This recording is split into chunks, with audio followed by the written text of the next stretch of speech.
We haven't been intimate in probably 5 or 6 years. We kind of stopped holding hands 3 or 4 years ago. Why, for 5 years, have you never brought up to your wife, hey, we haven't had sex in 1,500 days? Good gosh, this is a lot. Okay.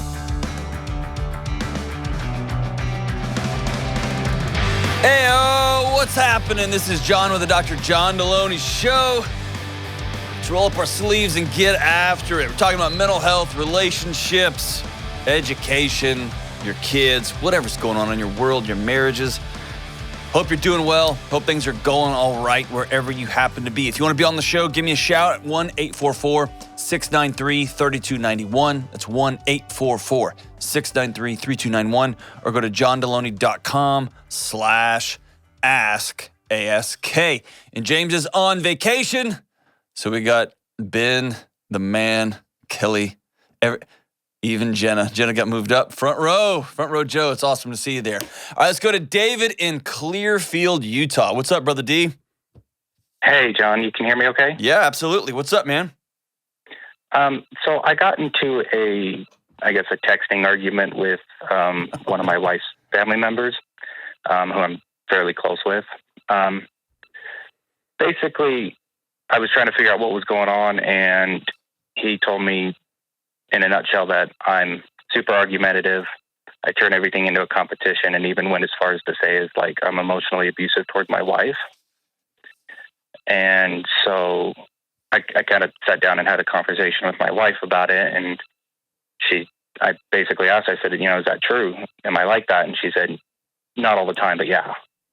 And she said that she doesn't feel like I'm emotionally abusive because she's been in those relationships before. But she did say that like I do things that are hurtful and I raise my voice a lot and stuff like that. I've been told this before by other people in my past, so I know it's true, but I'm not sure how I can be, I guess, more self-aware of how I'm talking and how I'm behaving. Man, that's hard to hear. Yeah. First, I would, recommend strongly never, ever, ever get into text fights with anybody. Nothing, Yeah. no one ever wins there because you miss so much of the body language and body posture. And people say they lob grenades via text that they wouldn't in person. So, but anyway, we're here now. What led to the fight?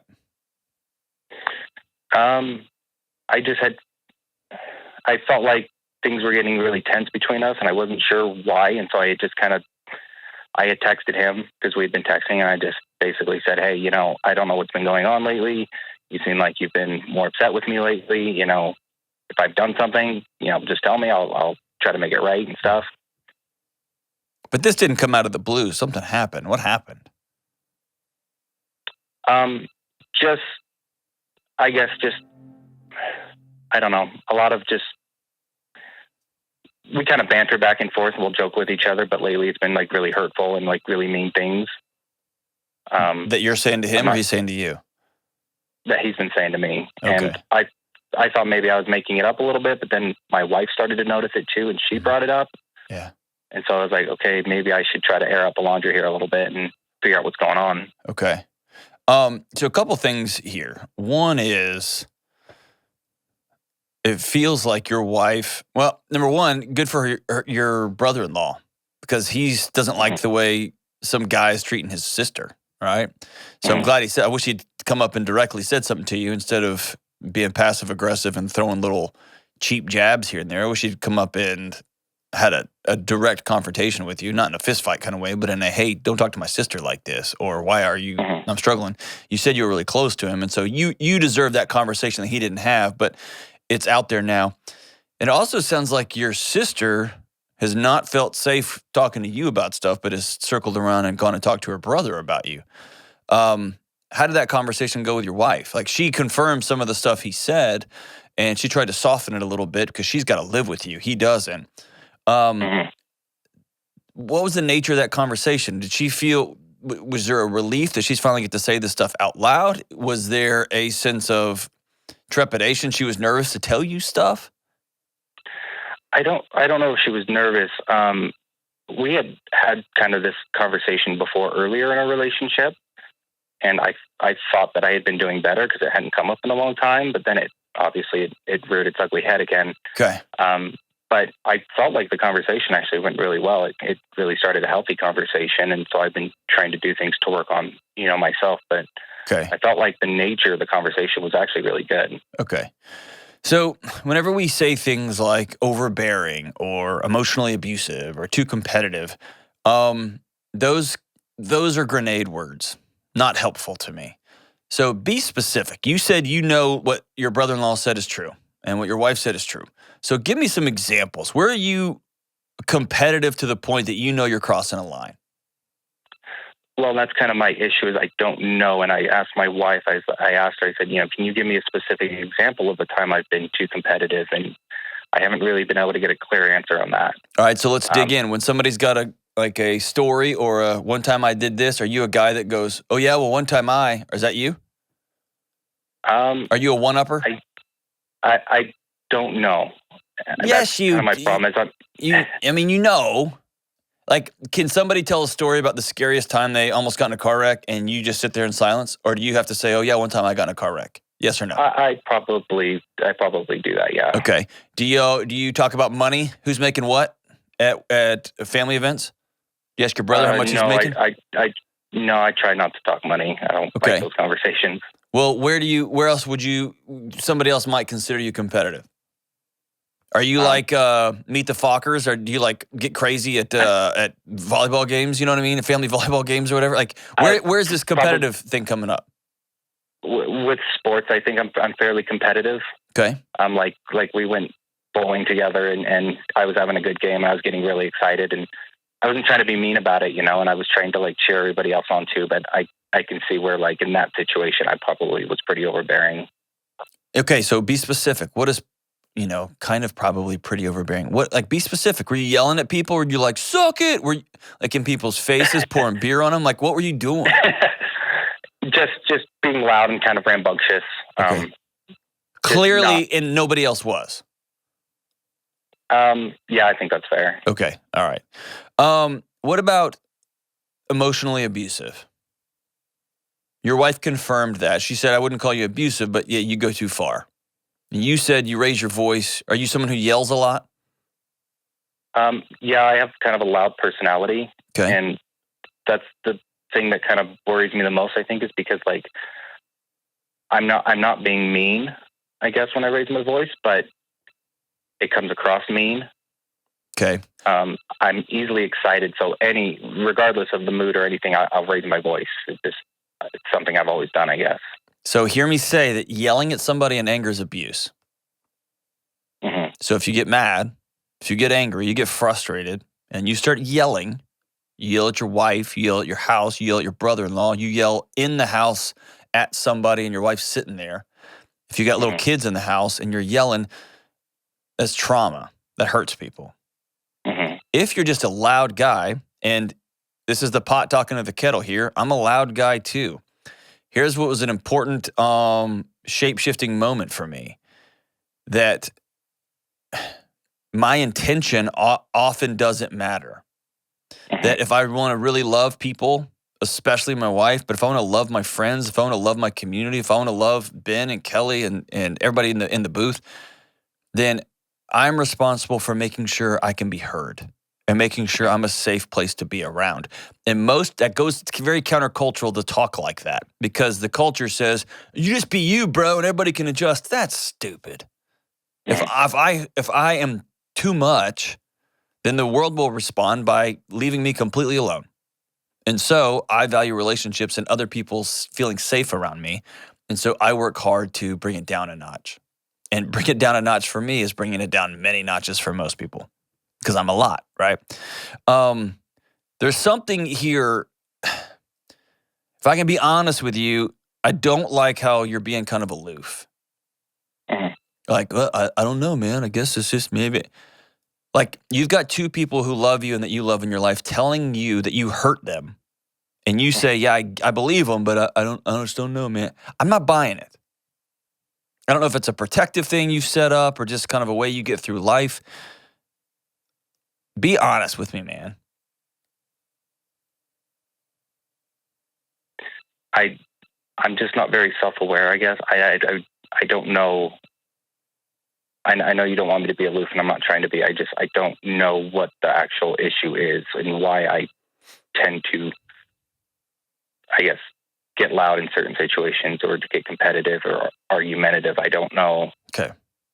So one of the greatest gifts a person in your situation can have, and I've been there too, most people have, where they're being a certain way, they're acting a certain way, and they don't have a full grasp on it. One of the greatest gifts you can have is people that you trust in your life to be honest with you. And so here's your homework assignment. You ready? Mm-hmm. It is to, number one, create a written dialogue with your wife. Either she is not able to come up with answers really fast, and she wants to be more thoughtful in her answers, or she just comes to answers a little bit more organically, a little more slowly. Her answers are more thought through, or she doesn't feel safe speaking them out loud.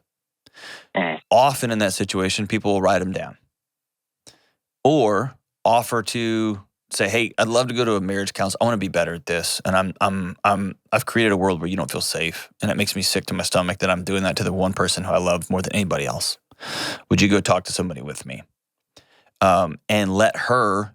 A therapist's job is to create a safe environment for people to have hard conversations. And so hopefully a neutral third party would be able to create that environment where she could then speak. Have you ever been aggressive with her?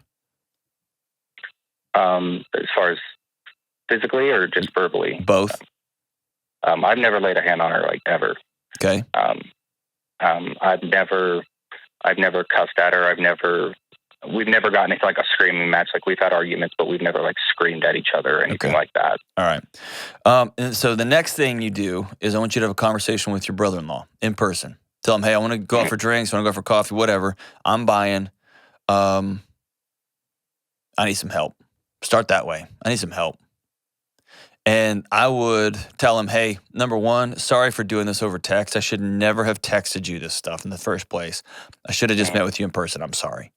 Number two, your sister means the absolute world to me. I love her more than anything else.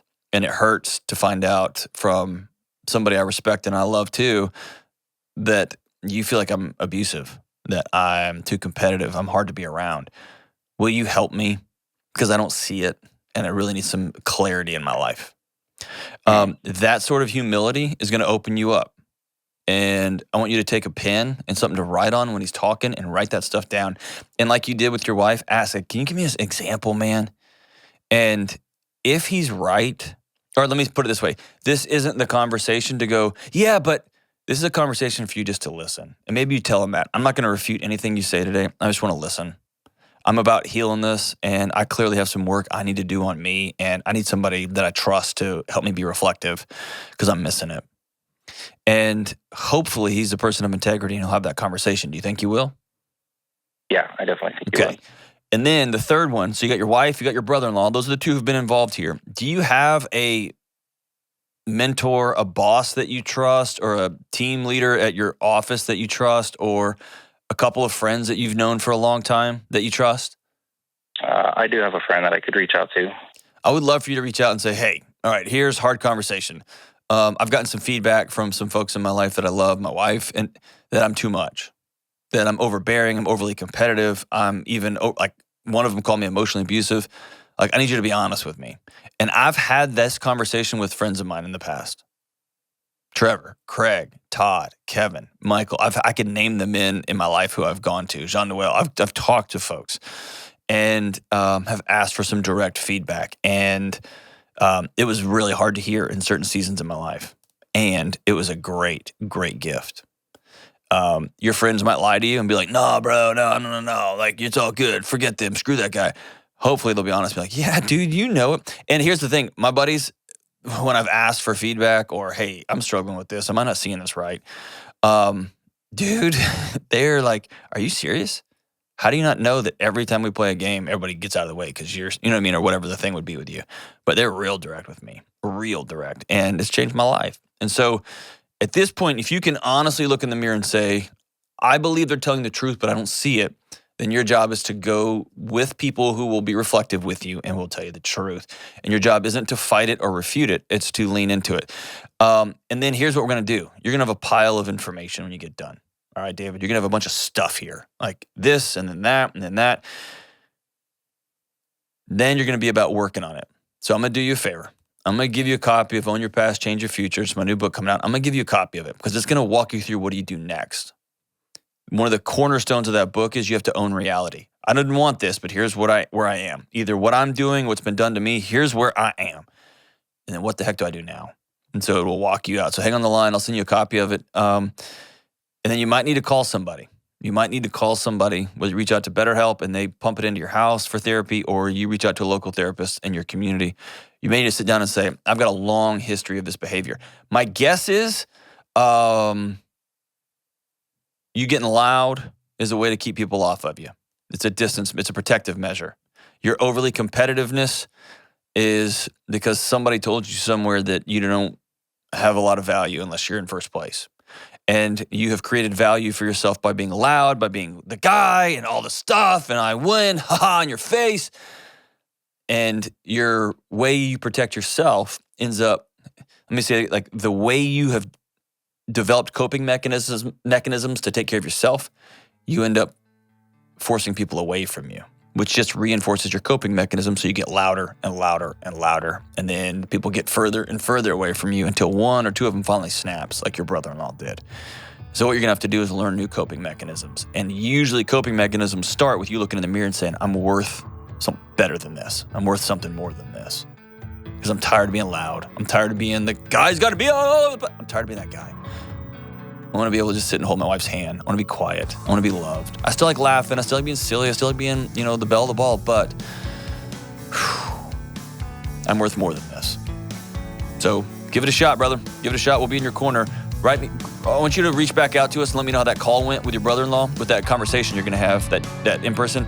Let me know how that goes, and we'll feature you back on the show because people are going to be wondering what that conversation is like and what the follow-up is, and I'll keep walking alongside you. That's my commitment. We'll be right back.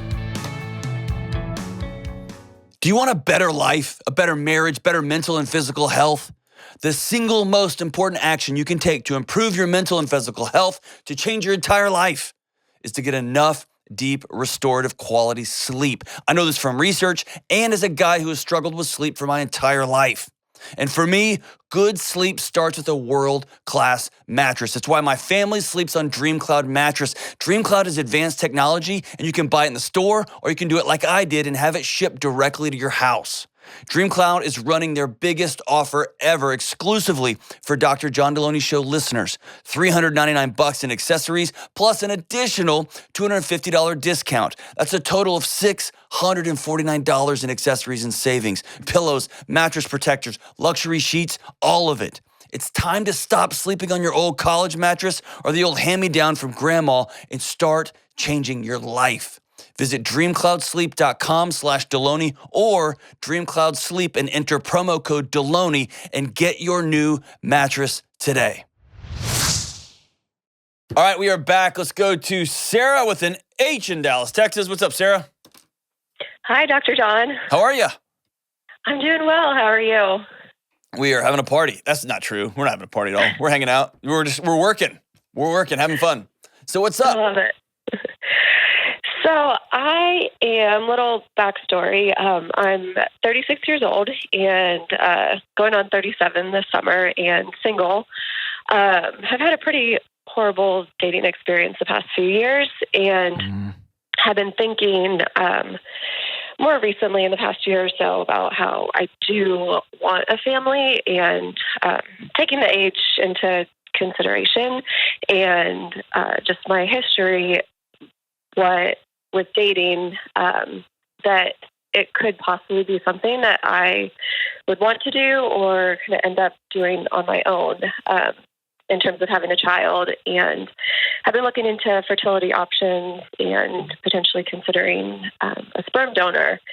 And now really just looking at all the questions that come along with that, both for myself and how do I personally deal with that? How do I deal with questions that would come up if I do go this route? And then also, if I did go that route and had a child, what that looks like for the child, and how to talk about that with a young kid.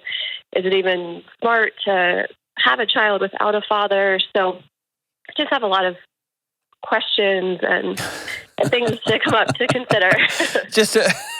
I'm just gonna throw a light softball at you and see. Good gosh, this is a lot. Okay, real quick, walk me through what happened in your dating thing. What was so bad about that? And there's a reason why I'm asking that question. We'll circle back to it. But what happened that was terrible in your dating life? So I had kind of a traumatic first dating situation about 8 years ago, and I've been in therapy. Were you assaulted? I started. Yes. Okay. Yeah. I'm so sorry. I'm sorry. Thanks. Man. So that happened 8 years ago, and you were in your late 20s, and that has rippled through every relationship or attempted relationship since. Exactly. Okay. What about before then? Before then, it wasn't as horrible. I had a handful of good dating experiences, a few mid long-term relationships that ended. They obviously didn't work out, but there was respect involved and mutual respect and understanding. Just normal dating relationships. They were fine. They ended in breakups, but just was what it was, right? Okay. Yeah. Okay, so on the front end of this call, I'm going to let you know that I'm not an expert here, and I've got some experience. I had a super close friend, and she had 2 extraordinary kids via sperm donor, and so that's my personal experience here. I do have some broader conversations I want to have with you, and I want you to know that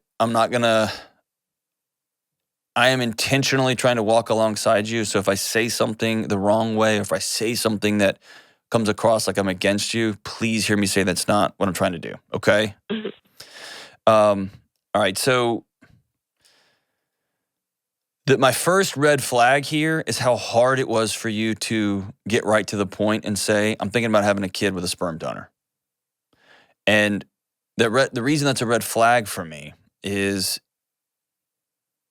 you sound hurt. And anytime somebody makes a truly life-altering, forever-altering decision out of hurt, it usually comes with systemic challenges, both in the present and down the road. And so the first thing I think is important for you to do is to exhale for a minute. And this is going to be brutal and hard, but you have to grieve the picture of what you thought your life at 37 was going to look like, because it doesn't. Mm-hmm. And I would get really, really specific with that grief. I thought I would have 3 kids by now. I thought I'd be some highfalutin lawyer in downtown Dallas, and I thought I'd married some guy who had most of his hair, at least, for crying out loud, right? I think getting really specific. I thought we'd live in this neighborhood. I wanted to be here. I think really specific about that grief. Because what's going to happen is you're going to be hurting in different areas, and your body and your brain are going to continue to be solving for that picture. And there's going to continue to be a gap between reality and what your body's trying to solve for. And so you're going to stuff a bunch of stuff down in that gap, potentially a new child or a new picture of family, without fully grieving what isn't. And the challenge, you've heard me say this on this show a lot, is the hardest thing about new stuff, new adventures, new boyfriends, new husbands, new homes, new kids, new whatever, is that you go with you. And a new kid isn't going to take away hurt. You hear what I'm saying? Mm-hmm. I do. And I know that's hard to hear out loud, and so I'm trying to say it in the most, I'm saying it with you, right? Like, I'm on your side of the booth here at the bar, okay? But it won't fill that hole. What type of trauma healing have you done over the last 8 years? You said you've been in and out of counseling? I just started therapy going on 1.5 years ago. Okay. How's that going? It's been going well. In the beginning, we used the EMDR technique. Yep. And I would say probably over the past 3 months, I feel like I've hit a little bit of, maybe like a little bit of a wall where I just get a sense that I'm talking about the same things and coming to a point where I feel like I'm repeating the same things. Yep. And it's... Are you ready to be done with that story? Yeah. It's still really close. And what I mean by that is when I just mentioned it a second ago, your body took off on you again, didn't it? Mm-hmm. It's real close to the surface. And so that tells me for the last 18 months you've talked about it a lot, and you've done some hacks and some techniques, and EMDR is incredible. But the next layer below that is a choice to I'm not going to give this person any more access to my life anymore. And so I'm going to start working at that level. And why that's hard is your body says, no, we have to keep this thing top of mind so this hurt never happens again. And you have to go into therapy and say, okay, I'm ready to be done with this story. Let's get there. Tired of talking about it. What are the action steps I can take? You hear what I'm saying? Yeah. And that's scary as bloody hell, right? Yeah. And I like to have answers, and I feel like I don't know how to get there. Yeah.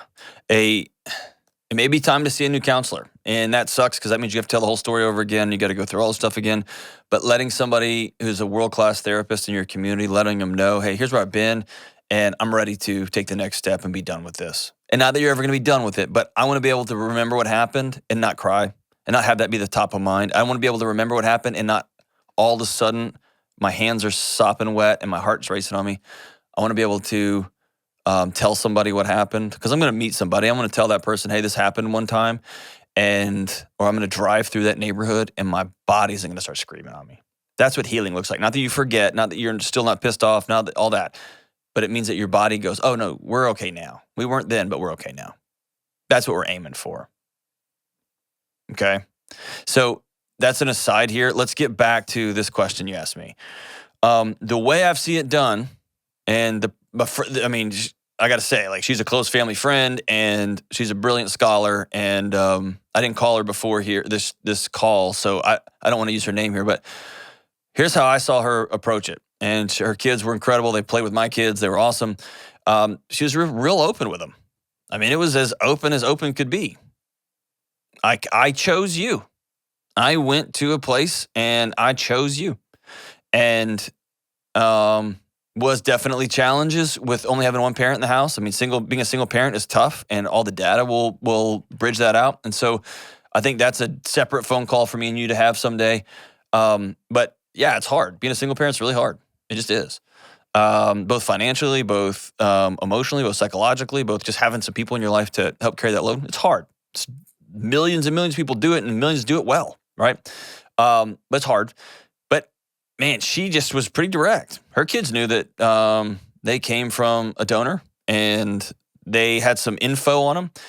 Here's what's happened over the last decade is technology has improved something dramatic. And now the conversation is people starting to meet up on Facebook groups. Hey, did you have donor XYZ ABCD 1, 2, 3, 4? And now the ethical issues are popping up because kids, young people who are now growing up to be teenagers and young adults, and even adults, are able to bypass the original donor facility and find each other. And they're finding they have many, many, many half-brothers and half-sisters. And what do I do with that? And do I owe them money? Or am I supposed to meet with them? Do they come to my family reunions? And now there's just a broader, messier, much more complex situation than a closed-loop system where I had a sperm donor, nobody knows who. That's in a file folder somewhere, and this is just my new life. It just opens it up to a web, a complex web. Okay, like with DNA, genetic testing, and all those kind of things. Have you thought about egg embryo adoption? No, I haven't looked so much into that. Okay, that's another just thing to think about. Couples who are going through IVF will freeze certain number of eggs, fertilized eggs, and then all of a sudden they'll have twins, and then they'll go again, they'll have twins, they'll have 4 kids, and there's still 4 or 5 fertilized embryos out there. And so there's a process now where people are beginning to adopt fertilized embryos. So you go through the whole process. The challenge there is half of it isn't yours, genetically speaking, right? You still go through the whole pregnancy process. So all I have to say is there's a bunch of options if you want to go down that road. I would meet with somebody who's been down that road. Have you talked to somebody has gotten pregnant by a donor? I haven't. Okay. I have 2 friends that have friends, so I'm kind of in the early stages. Oh, love it. And the further down the road I got, I would definitely want to talk to them. But I love it. What's your hang up on it?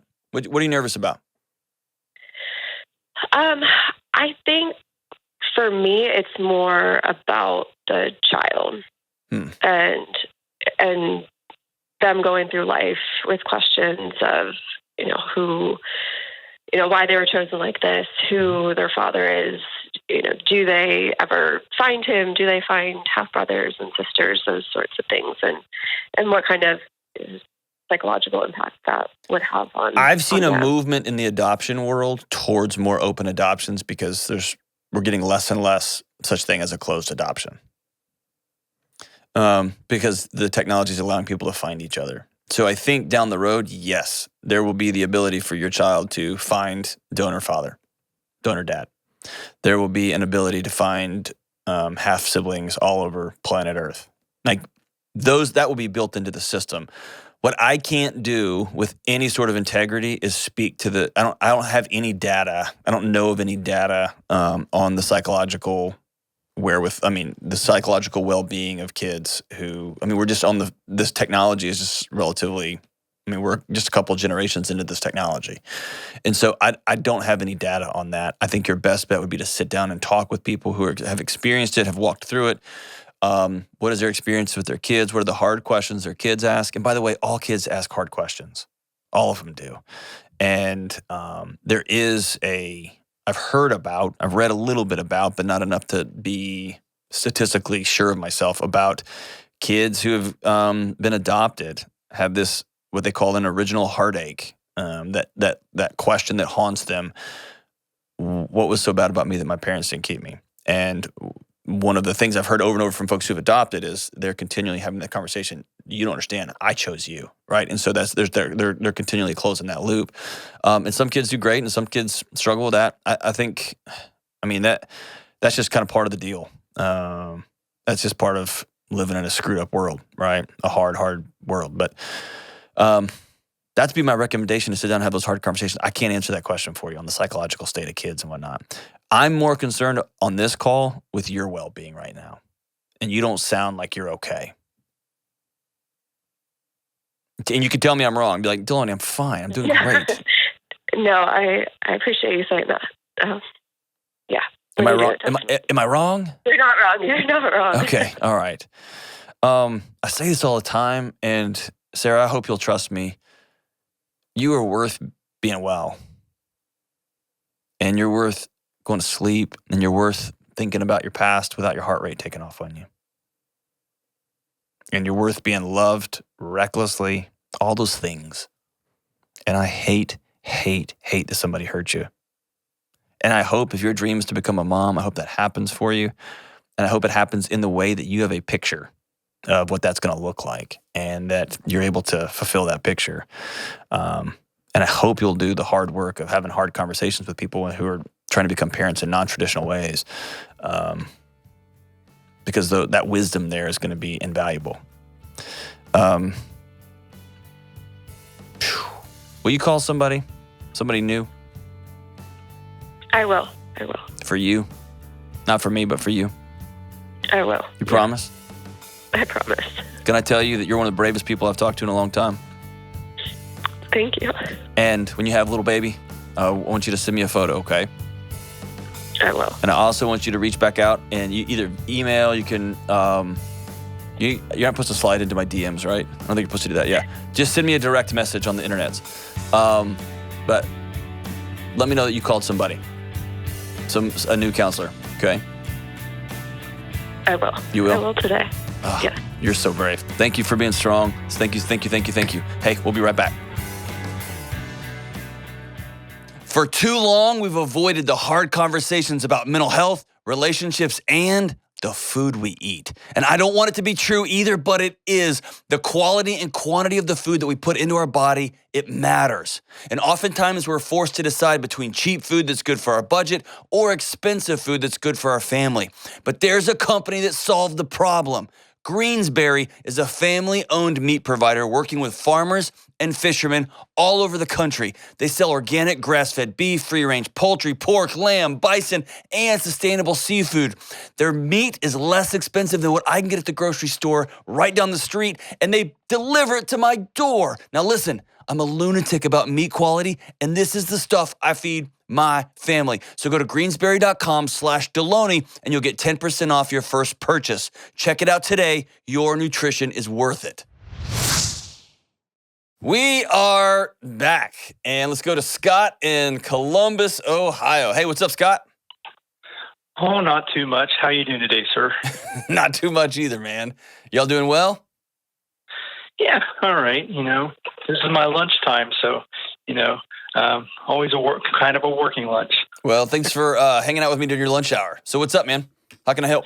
Oh, well, reason I'm calling, and I never thought I'd be doing something like this in my life or anything like that. So I'm more nervous about that than talking hey, to that makes your 3 or 4 listeners. That makes 2 of us, man. I sure never thought I'd be doing this. So we're on the same team.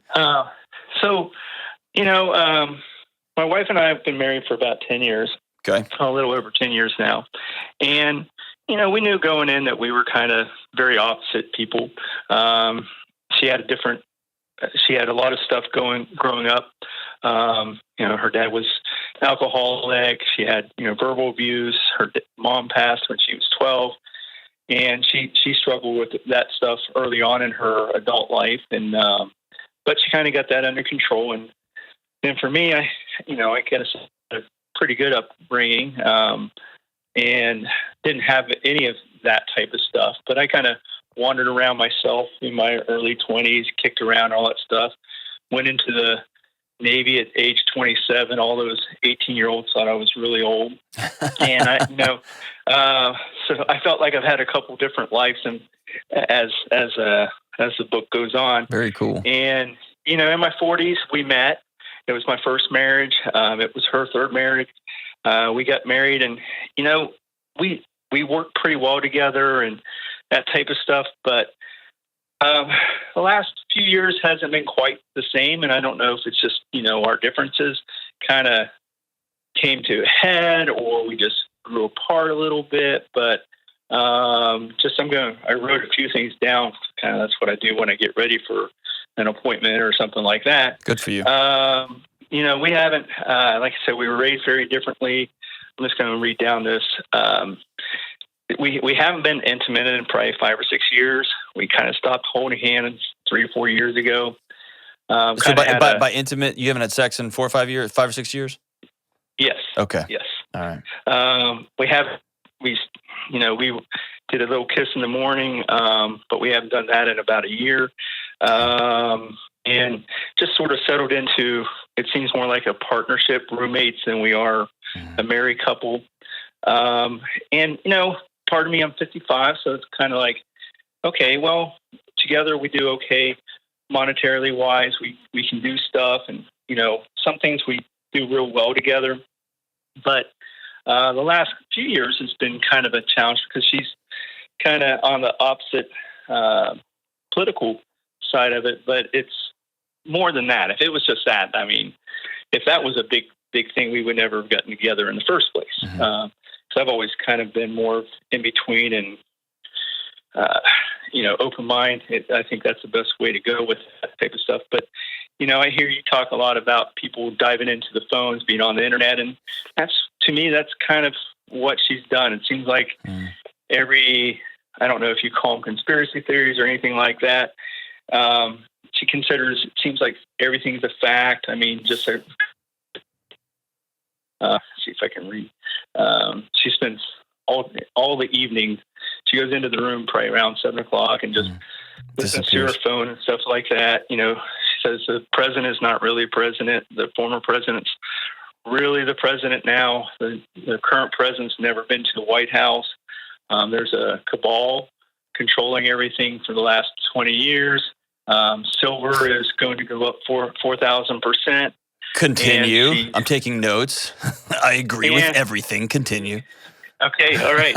And she started buying Bitcoin, and with the silver, you know, I didn't mind it at the beginning because it's not the worst investment. It's not the best investment. And no, it's the worst. It's the worst. And, it's a terrible investment. Terrible. And you know, 100 ounces, 200 ounces. Okay. We could absorb that and this stuff. And last Saturday, and this is actually after I contacted your show, she told me she finally started to dive into Bitcoin. Like, as it's collapsing in front of our very eyes. Yeah. So then I asked her, and I try to pay attention to a point, but at the same time, you know, she's been kind of more the bill payer, and she does make sure we have money in the bank and all that type of stuff. We're paying bills. We can go do this and that type of stuff. We have no debt, no car debt, no house debt or anything like that. So we're doing okay on that. But then I asked her that day, because she knew I was not that happy about the Bitcoin. I said, so how much because she told me she was going to stop at 500 ounces, and she told me she's got about $30,000 in silver right now. So that's in the last probably 6 or 7 months. $30,000 in silver? Yeah. So, and I just told her, I said, I don't know that we can keep going like this. I said, I just don't know that I completely trust her with when it comes to money. Absolutely.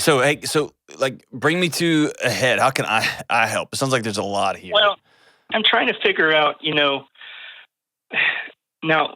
guess one thing I want to say is, all that aside, say that you took that out, all that stuff out. Part of me, it maybe is ready to move on anyway, because again, I was telling you we haven't had sex in 5 or 6 years, so that happened before all that. So let me back up. Why'd y'all stop having sex? I don't know.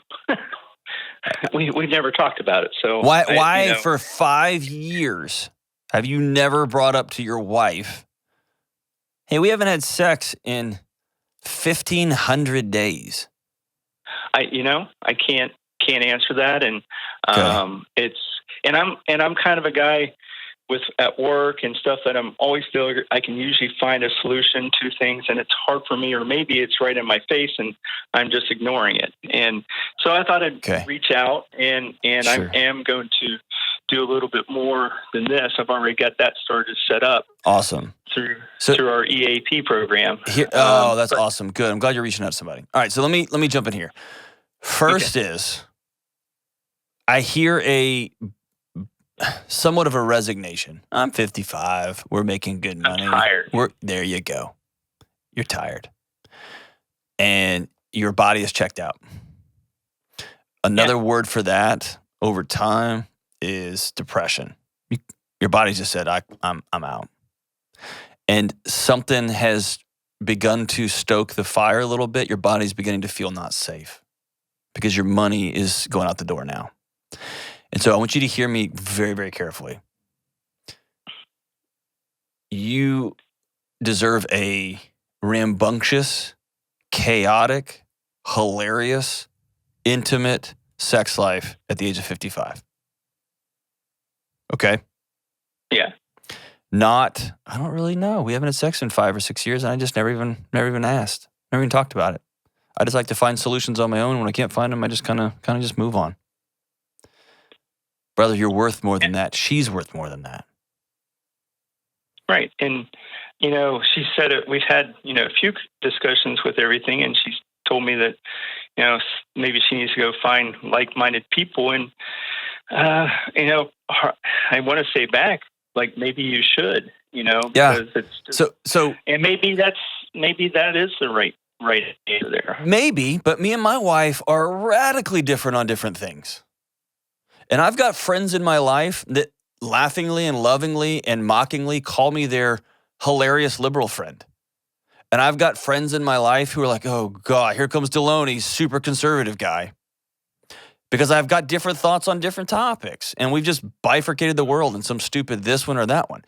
My wife does too, and we don't match on a lot. And so there's a few topics in our house we have agreed to not talk about. There are some topics that just because I know if I go down this road, I'm just doing it to start a fight, and what a dumb way to live. And I know what her thoughts are on it. And so I love her. She's my wife. We're raising a family together. She's my best friend. Like, all these things, I don't have to agree with her on this, especially when she's clearly wrong, right? And she would be telling you the same thing, like, especially when he's clearly wrong. But that doesn't impact our desire to be together. And here's the big difference. We share the same values. We just have different beliefs. And one of our values is we will honor each other. And one of our values is we're going to be really curious. And another one of our values is we're not going to pick fights just to pick fights. Stupid. And so I have people in my life, some that Bernie Sanders would be like, that's a little bit far to the left. You should probably rein it in. And I've got other friends in my life who have slept in my house, who've shared my home, that have eaten at my table, whose kids play with my kids, who would make Trump be like, it's a little bit too far to the right. Let's wind it back a little bit, right? I love that about my life. And so having different beliefs and different, like, man, what an awesome way to live. So the fact that y'all are in different camps, have different ideas, like she thinks COVID's a hoax and there's some guy in the back of his trunk with a YouTube channel. He's like, for the real truth, right? And fine. And that, what is it, Biden's like on a spaceship or something? Whatever, dude. Like, that's fantastic. There's a way that happens in a relationship and it's hilarious. It's funny. And then there's a way where that type of going down rabbit holes one way or going down rabbit holes the other way, or a better way to say it is she goes in at 7 o'clock during what would normally be her intimate time, and her body's screaming for connection, and that's where she finds connection. She's curated, and the internet has helped her with its algorithms, curate a group of like-minded people who keep her safe. Because at home, she's got no one. And you've done the same thing. You're tired. And quite frankly, you sounds like you're lonely. And I've been there too. Okay? All of this starts with two things. Number one, you being really, really honest with yourself about these two questions. What do I want? And what do I need? And when you answer the need questions, this was a game changer in my house. I need physical touch. That's something that settles my body down for a number of reasons. And my wife is not a physical, touchy kind of person, but she'll hold my hand. She'll put her barefoot on my barefoot under a table. Not in some pervy, porny way, but in a settly way. Okay? And she will put her arm on my shoulder while I'm scrubbing the dishes and she's grabbing something out of the dishwasher. Right? And I am loud as I'll get out in the mornings. I wake up just ready to go set the world on fire. And she needs quiet in the morning. And so I'm quiet because I love her and respect her. Because I spoke my needs out loud, she spoke her needs out loud, and we've got lists of our needs, right? All I have to say is, you need to be clear about what you need. And then the hard part, which you may need to get a counselor, you may need to have a hard conversation with your wife is, honey, here's what I need. And what are your needs? When's the last time y'all went out and just had breakfast together and just said, hey, what are the state of things? I love you and I miss you. Have y'all ever done that? No, not that. We've gone out to breakfast and that type of stuff. But our talks have not been the same the last couple of years as they used to be. Yeah, and here's the thing: we used to be able to go on a trip without ever turning on the radio because we would talk the whole time. We don't do that anymore. Okay, so what you're mentioning, we're roommates, we're just co-household managers, is one of the most common things that's going on in the country right now in marriages. So you're not alone. COVID has destroyed the intimacy. People just got busy getting to work, and then they didn't have friends. They didn't have their normal routines. They didn't have the trips. It was not as fun having sex because I see you all day, every day, like the intimacy and I don't have anything to build up all day. So I just, whatever, let's just go to bed. Turned into, let's just watch Netflix, which turned into, let's just watch YouTube, which turned into, oh my gosh, did you know that Biden is a space alien? Right? And now we're down a rabbit hole somewhere. And so it really starts with everybody saying, hey, I want to wind this back and I miss you. I miss your body. I miss your touch. I miss our intimate connection. I miss our laughter. I miss our talks. And I feel like that you are in fight or flight. You're not safe. That your community you found online is keeping you safe. And hear her. I feel like you've just given up on our relationship. I feel like you checked out. I feel like you just go home and watch TV and put your feet up and have dinner, and I'm just going to my bedroom and you don't follow me. Whatever that looks like. And I can see both sides. I can see her saying, we haven't had sex for 5 years, husband, and you haven't asked me about it once. And I can also see, honey, we haven't had sex for 5 years because you've been dating your cell phone, or you've been dating YouTube for the last 5 years, whatever the thing is. Hear me say this. You're worth more than this. She's worth more than this. Your marriage is worth more than this. And I don't think your marriage is over if you don't want it to be, but it's going to take some hard conversations by some grown adults. I'm going to send you all three questions for humans, okay?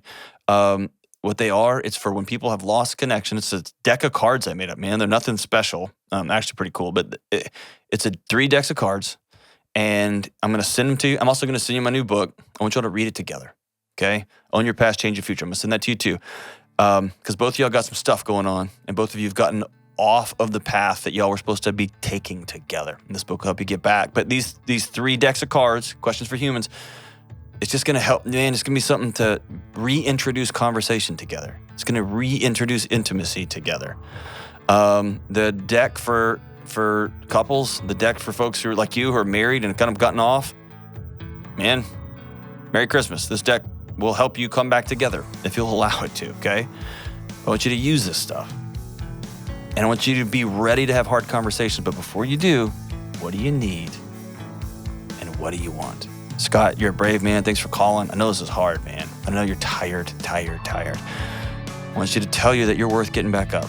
Dust your knees off, dust your shoulders up, get some people around you.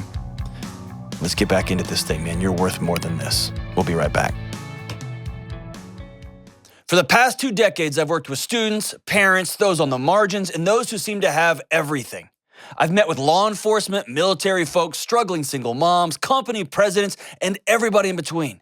And there is one thread that weaves through all of these different people, that you, me, we are so lonely.